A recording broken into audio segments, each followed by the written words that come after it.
It's day 2 of the PCF World Summit here just outside Zurich, and we're about to get into one of the most controversial issues in the fight against climate change: carbon offsetting.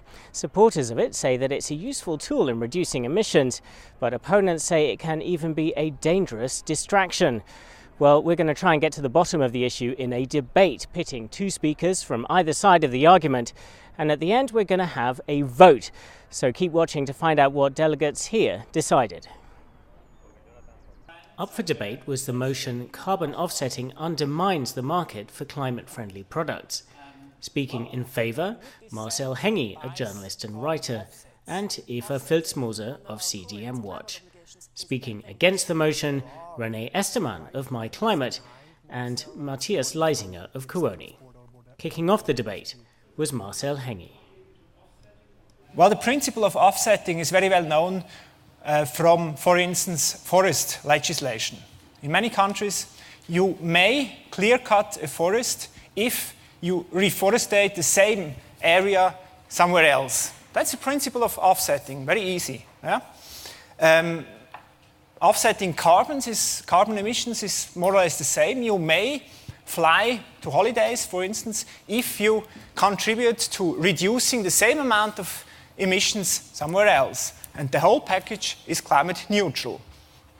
Now, what's the difference?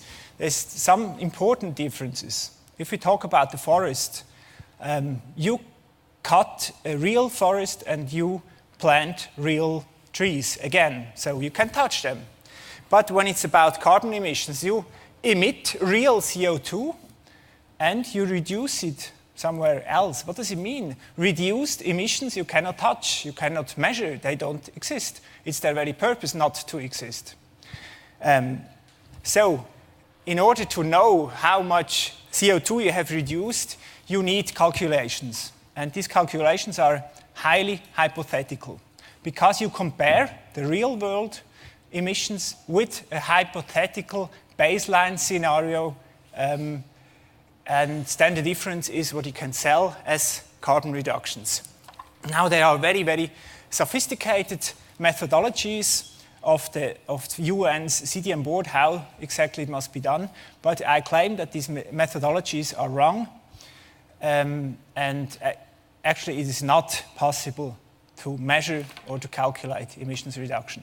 Let me make an example. For instance, you have a wind power plant somewhere, let's say in Madagascar. I know that My Climate is doing things like this. Well, it is assumed in the methodology that the wind power plant makes some other power plants unnecessary. It replaces them, so you have less emissions, because the traditional energy mix of that country would be a lot of diesel and coal and so on. You replace it. Yeah? That's the assumption. Well, this assumption does not take into consideration many indirect effects. So now, say you build a wind power plant. What does it mean? First of all, you add some supply of energy. If you add some supply, you will increase demand. You stimulate local economy, which is, it's great for people in Madagascar. They are very poor there. You stimulate their economy, it's good for them, but it increases emissions because they will consume more, they have more money, they can consume more. So it's not true that really a replacement does take place. Now you could say, okay, maybe these projects are not as good as they claim to be. So what? At least there are some projects. But a project which is less good than it should be means more emissions. People often forget this, because the whole package, if it works as it should, would be climate neutrality. Yeah? So if one part of the project is not as good as claimed, then it means you have higher emissions.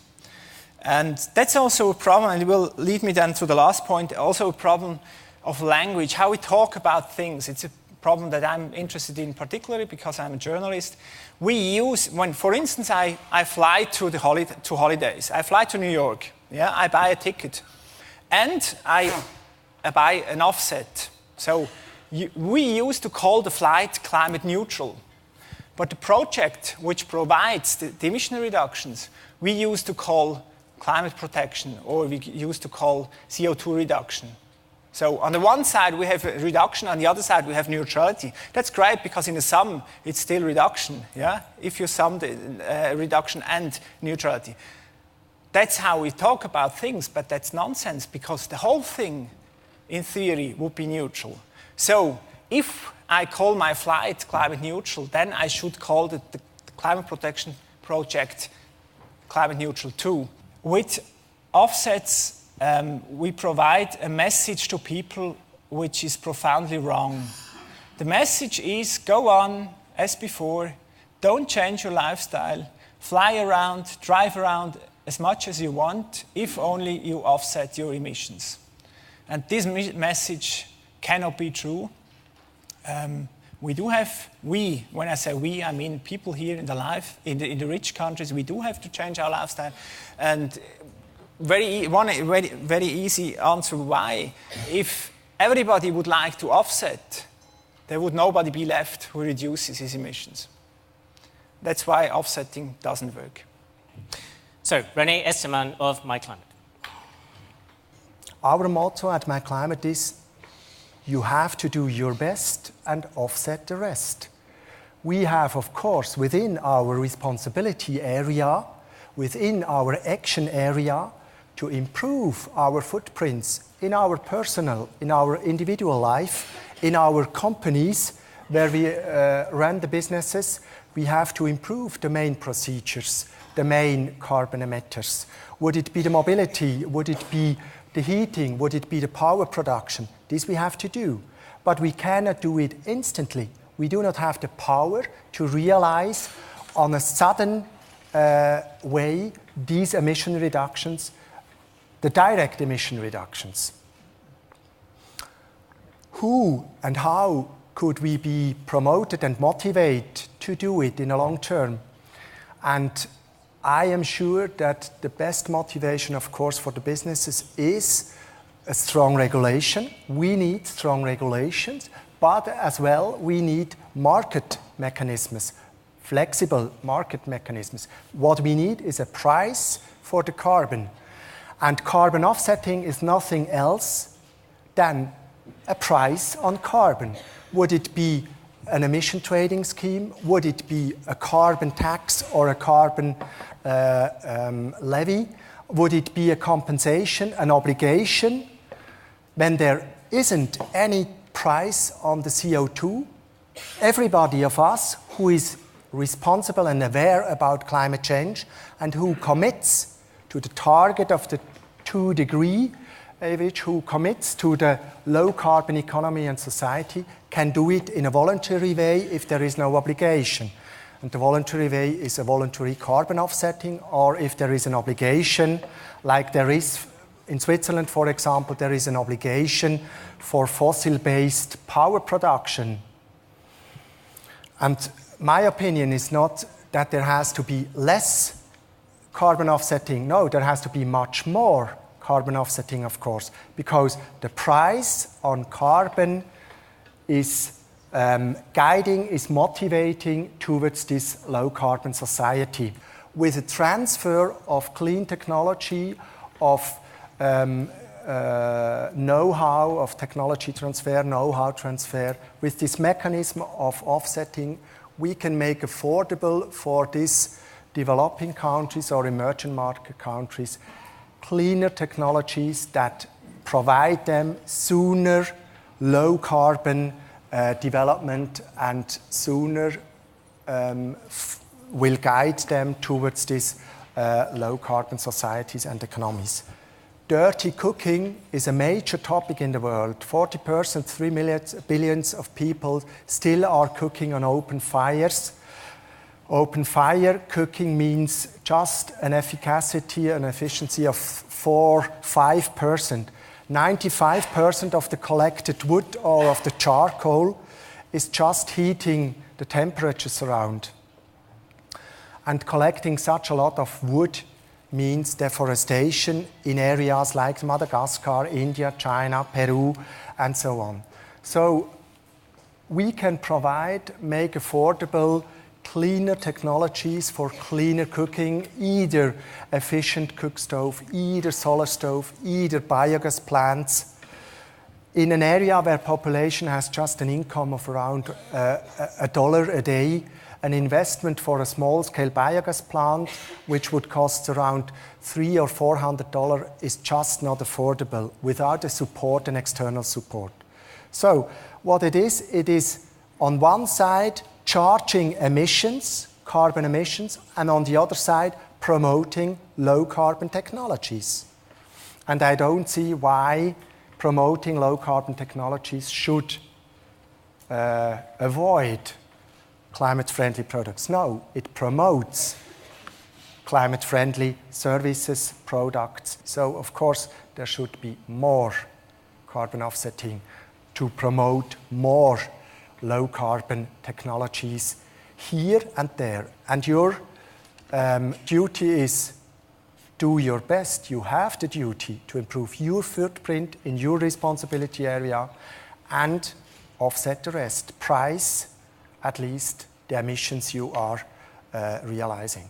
So let's go into this a little bit. We had two very contrasting views there from Marcel Hengy, who was saying that ultimately the message from offsetting is go on as before, simply offset your emissions, whereas René Esteman, you are saying do your best, offset the rest. Marcel, can you come in? I mean, what is your response to the message, do your best, offset the rest? I think that most people just hear the second part of the message, just offset the rest, and because what does mean do the best? I mean, we would have to change our lifestyle radically, and it just prevents us from starting now. And of course, I do agree with many points. Like for instance, we do need to invest in clean technologies. Of course, we do. We have an obligation to do this because of our historical debt, because we in the rich world have been producing so much CO2 for a very long time. But then we should do it because of this obligation and not in exchange for an emissions reduction which allows us to go on as before. We emitted for 150 or 200 years just for free this gasific waste in the atmosphere. And who should pay this transformation process? Of course, the polluters.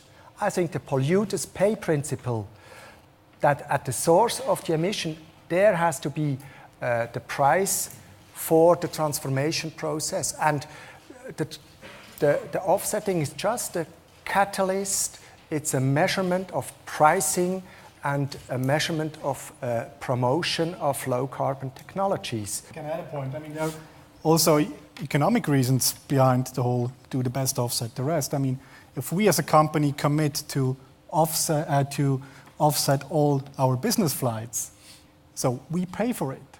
So there's a huge incentive for us as a tour operator to reduce our amount of business flights, investing in telephone conferences facility, do more video conferencing. So we try to obviously reduce our business travel emissions as much as we can, meaning also we can save a lot of money. We start thinking about innovation, new processes within the company, and then what we can't reduce, we offset. I'd be interested in, for example, the projects you use for voluntary carbon offset emissions. I can't imagine that all of Kuone's offsets come from one project in Bali. So how many? And you say you have to invest in good technologies. But my concern is there's only very few of these good projects out there and many more bad projects, or many more projects that actually do not need the carbon market to go ahead, and many projects that do not support technologies or new technologies. So do you have a portfolio of projects that are needed to offset the emissions of a big company like Kuone? Yeah, that's a very important point you mentioned. Of course, to realize a real offset, you need high-quality projects. And that's why My Climate is focusing just on the highest offset quality projects. We only realize gold standard and or CDM projects. And there are much too much, not really offsetting projects that just make the shine of a kind of an offsetting. How many of you have used personal offsets in the past? Can you raise your hand if you've used personal offsets? There's quite a lot of you. I would say probably about 3/4. And using offsets in your company, how many of your companies are using offsets? Also, I would say roughly half, just over. And how many of you actually used offsets to get to this conference today? Not so many, just a couple, just a few. Okay. All right, so let's carry on. Eva Filzmoser, maybe you could make the next speech for the proposition. If I have to make a statement whether I agree with offsetting, I could say, yes, if our emission reduction commitments would be high enough, then I would not care. And I would think it would be a great thing to reduce emissions in addition to what we have to do to limit global temperature rise to 1.5 degrees, not 2 degrees. That's already overhauled, actually, because we have realized we have to be much faster in reducing our emissions in order to not to reach the peak, how they call it. And now to add on as well to what Marcel said was he explained offsetting in an ideal case scenario. Offsetting, what it would mean if there would be no bad people around. But we all do know there are some bad people around, and they do not all like the laws, or they do not agree with all the standards, and find ways around them. There was a case in the Indian colonization where the English proposed, because of a cobra problem they had, cobras were biting the population.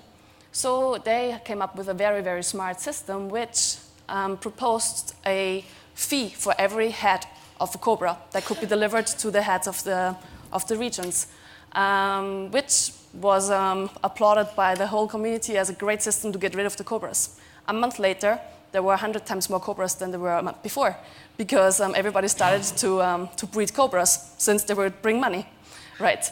So now let's look at how this concept could be seen in the CDM, where there was quite a prominent case last year on industrial gases. I'm quite sure that most of you have heard it. We're talking about the cooling gas, or the actually waste gas of the refrigerant. The waste gas is called HFC 23. And under the CDM, there are 19 projects where you get carbon credits for reducing, or actually for destroying that gas. We have to keep in mind that this gas is 11,700 times worse than CO2, which means you can cash in on that same amount for a ton of HFC 23 destruction. Now, what we have found out by analyzing the monitoring reports was that, like the cobras, project developers were raising their production so that they could produce more waste gas, so that they could destroy more waste gas and get more carbon credits. Currently, in the CDM, more than 75% of all carbon credits produced are from industrial gas destruction, more than 50% from HFC 23 destruction, which means that half of all the carbon credits in the offset market in the EU's emissions trading scheme come from this type of gas, where, according to this new finding, it looks like a lot of it is fake. What has happened as a response to this scandal was that the EU, all member states have actually agreed to ban this type of credit from being eligible in their registries, which is an amazing and historic step. We have to say that as well. But now what happens with all those credits, right? They have like a bad color. Nobody likes them anymore, or at least nobody likes other people to know that they're still using them. And just yesterday, actually, there was a press release, maybe some of you have seen it, that Disneyland has decided to reduce its emissions to become climate neutral by using HFC 23 credits. So there the big question goes, what does it mean to be climate neutral if you can't do it with anything? What we're talking about is perverse incentives. We want to avoid those. And going back to the case of HFC 23, for example, it's the big perverse incentive that was the problem, that instead of reducing real emissions that are happening, we have created artificial emissions that we can reduce, and as a really bad, big impact, what has happened is that there was a global solution to these gases has been avoided for that fact, So we are still having all those gases out there that are not being destroyed. They're vented in the air because these 19 projects wanted to cash in on the CDM and were working very hard that this is not stopping. So there's like the big perverse incentive question. If we can make the difference with carbon market, we should, right? But if it's if there is a better value, more efficiency outside the carbon market, let's not forget there's other solutions as well. Offsetting at the moment under our climate obligations, no, because they are not strong enough. Offsetting under the voluntary carbon market, yes, go for it. But let's not forget that those projects can create perverse incentives, and let's not forget that we have to also think about what we're doing ourselves, lifestyle change, and so on and so forth. But I'm predominantly focusing on the compliance market because this is what we have to do in the wider climate politics. Thank you very much, Eva. So let's press on, and now Matthias, it's your turn. Okay, thank you. When you think about the key drivers for change, this includes consumption patterns, it's technology transfer, it's development, population, and governance. And I believe and think that companies can be more effective in dealing with two of these key drivers than governments can. It's sustainable consumption and production. Because we see, and this has been discussed as well, there's a lack of political will to set clear reduction targets. And the industry now can move forward with voluntary schemes, credible voluntary schemes, and applicable solutions for the industry. So there's an incentive for the industry, as I mentioned before, to reduce the offsetting costs, to reduce costs within a company as well. So when we look at the offsetting scheme,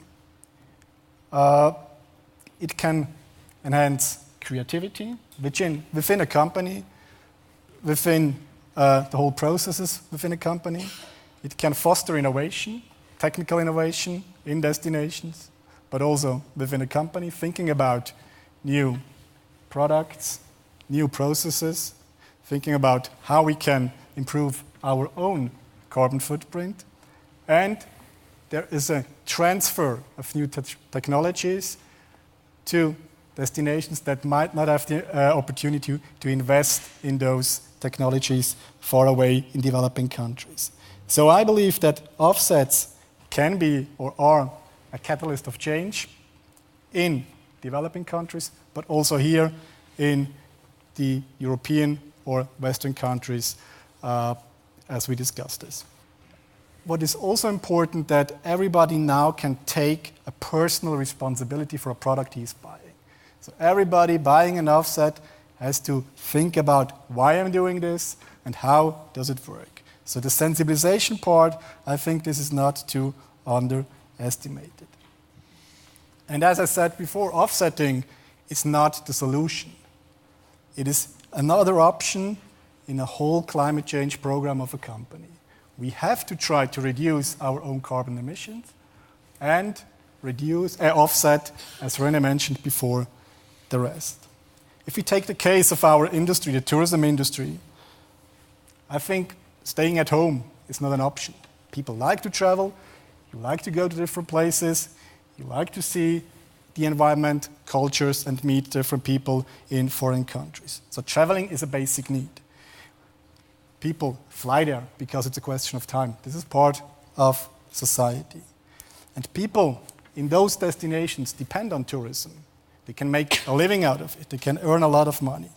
So I also think that when you're traveling, experience poverty, the environment. This also can be foster, or also can foster a change of your behavior, because you start automatically think about what can I do when I'm back home. You start thinking about the impacts of your journey. And let's assume, come to an end, let's assume there were no offsets. I mean, people would still travel because it's one of our basic needs. You want to, as I said, come here, meet and greet and drink together and meet your friends and family. So people travel, and I think offsetting is a viable solution, especially within the tourism industry It's one solution out of several different options we can take. Thank you. Guido, you have a question on this? Yes, hello, my name is Guido Axmann. I work for Thema 1, and for us it's always one question that we look at, and this is, does the thing we talk about, or does what we look at accelerate the transformation or not? So exactly this question, does it catalyze the movement or not? And this, I think I would like to focus on a bit. I mean, I think you're absolutely right. Even if you think there's good people and bad people, even if you assume there are only good people, I guess there are fantastic offset projects that are done and they do a lot of change. So if you see this end of the world, yes, this mechanism might do a lot of, catalyze a lot of change. But therefore we have ministries for economic cooperation. We heard SECO working on it. There are millions spent, and we should make sure that they have in their programs clear criteria to that the money they spend is done in a proper climate-friendly way. So I think that's good there, and I think it's great when companies like Kuoni now wants to engage in development work. That's fantastic, and these projects are absolutely useful. But let's look what it does here. And here I really do think, let's stay with the example you had about flying. If I'm an airline and I see there are people who offset their emissions, it really takes a lot of pressure on me to work on improvement, what I want to do, or it even prevents, like Marcel said, a legislation that forces me to either decrease my emissions because there are certain thresholds, or there's a real tax on it that I'm forced to pay it. It basically just keeps things as it is. And this I would really like to question. Does it slow down the transformation here, where the real problem is? We don't have a problem in Bangladesh about emissions, or not yet. We still should do development projects, wind farms, everything. They should get the best technology, but this has nothing to do with our emissions, not at all. Do we really drive down emissions as quickly as possible by opening up a window that you can pay a few pennies, it's literally pennies, to offset what should be reduced? Can I just bring us back to the idea of products and perhaps link in a little bit to what Guido was making? When I was researching for this, I came across a very interesting, rather extreme example that made me think about the effect on consumers. And this was 2 or 3 years ago in Britain, a company called Rhino Tuning, which tuned up big luxury cars with super powerful engines, said that they had gone climate neutral, and they were offering a Porsche Cayenne 600 horsepower SUV, which they said was climate neutral because they were offsetting all of the emissions that you could possibly produce in this car.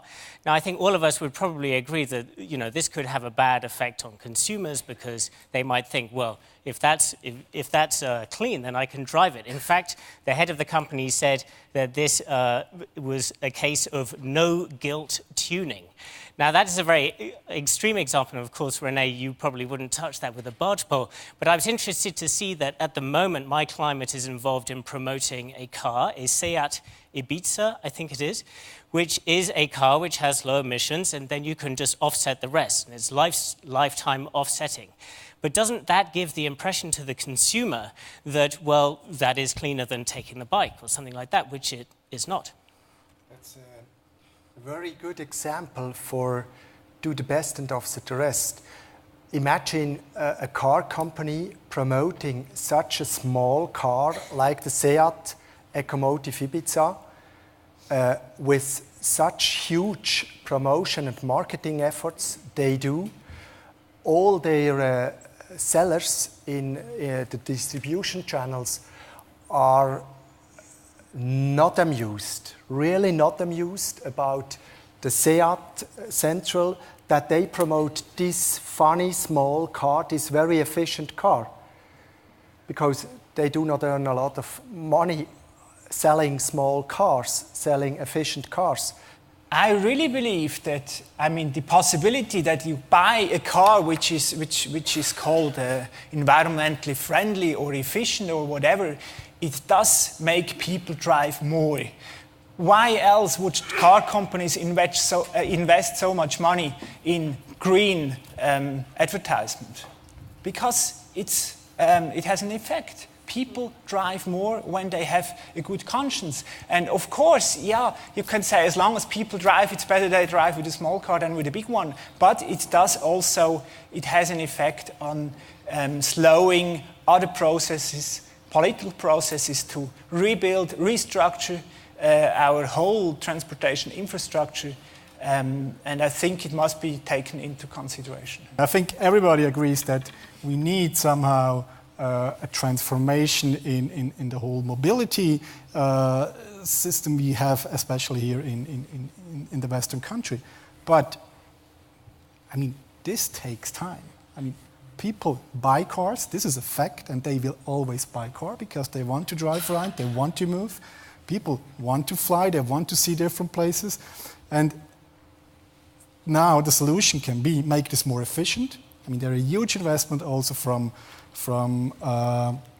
the big airplane builders such as Airbus and Boeing in making flying much more efficient than it was probably 10, 15 years ago, just because of economic reasons. And there are also huge investments, especially from the car companies, in new technologies because they see there is a real demand for environmental, more friendly products than they sold in the past. Yeah, I'm also quite shocked. Actually, I had expected the Seat to be electrical car, but then, yeah, I can't believe that we can have a fossil-driven, climate-neutral car, to be honest, at a time where electrical cars are already available, actually. But this is a different topic. I just wanted to get back to the motion in this context, actually, whether you know, they're offsetting. What's the motion? Offsetting undermines climate-friendly products, and I think Matthias has given the answer. Yes. Oh, sorry.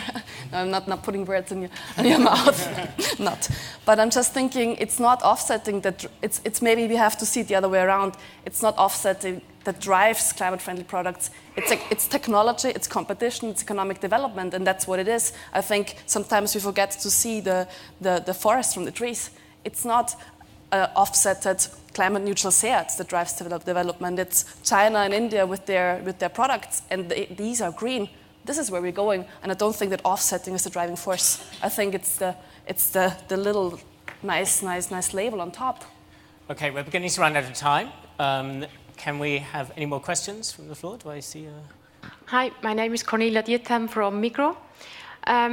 Let's assume that these projects are on a good level, like gold standard, but then I question why there's a zero concept behind that, because it would be much more trustworthy if we say it's just an added value, it's a charity, and consumers have to buy that added value. They have to pay for that. Then you give really a price, but if it's in the price, consumer get not attached to it. And I think a second one is that we don't have to get to zero. I mean, there are a lot of claims around us: zero waste, zero carbon, zero water, and zero deforestation. If our goal would be a sustainable development, and that's our goal as Migros, then we should just care about different issues. And I mean, you are never on the zero level. That should not be the goal, and it's not the problem not to be at zero. You just have to lower your impact.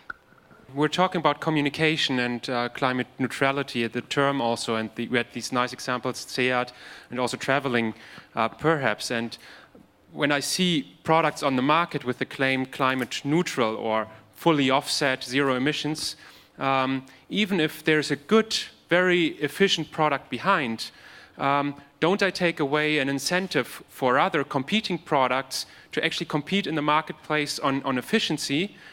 If I cannot become better than climate neutral, what can I do with my better product against that claim? I cannot, I'm plus carbon or minus carbon, whatever would be better then. And I would much rather see a marketplace where there's a competition around the most efficient traveling scheme that I can use, or the most efficient car, and I can clearly see which one it is, instead of seeing, okay, well, they're all climate neutral, but I have to really dig into it because it's not directly seen in marketing which one is really better in the end. Okay, thanks, Rasmus. Okay, so we are very tight for time. It's time to have a summing up from each side. So, René. I think there is no reason against the price on CO2. there we all agree, CO2 emissions have to have a price. Carbon offsetting is just one tool, of course, just one measurement towards this low carbon economy, towards this low carbon society. It's not the solution, of course. It's within a basket of measurements that have to be taken. It's one driver that can afford to the sustainable development. It raises awareness, it realizes positive side effects there in the project countries, it reduces the emission reductions hugely in this amount of offsets. It is recommended from a lot of NGOs, and it is used from a lot of NGOs like WWF as well. Even Greenpeace is using offsetting. Even governmental organizations, departments, local, small and middle scale companies, international companies. So it is a broadly accepted mechanism that a lot of people, like we have seen, around 70 or 80% here in the room have used offsets.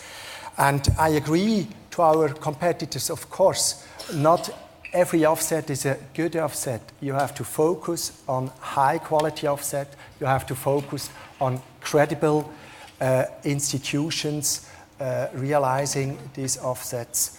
And I think, of course, there we can make a good contribution to sustainable development if you use it in a good way. Okay, thank you very much, René. And over to you. Which of you will be summing up? Marcel. Okay. Yeah, just let me say it once again. If we talk about offsetting in compliance markets, I would just say no. It's counterproductive. If we talk about offsetting in voluntary markets, and if they are good projects, and I do believe that MyClimate has many good projects in its portfolio, go ahead, do offset, but be honest, keep in mind that it's always just the second best solution.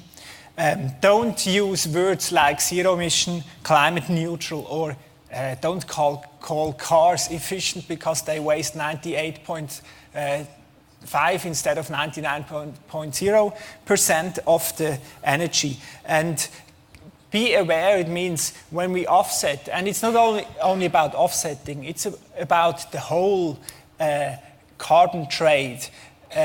What the economists say, it's the main idea is that the cheapest is done first, and that's economically efficient. We first have the low-hanging fruits.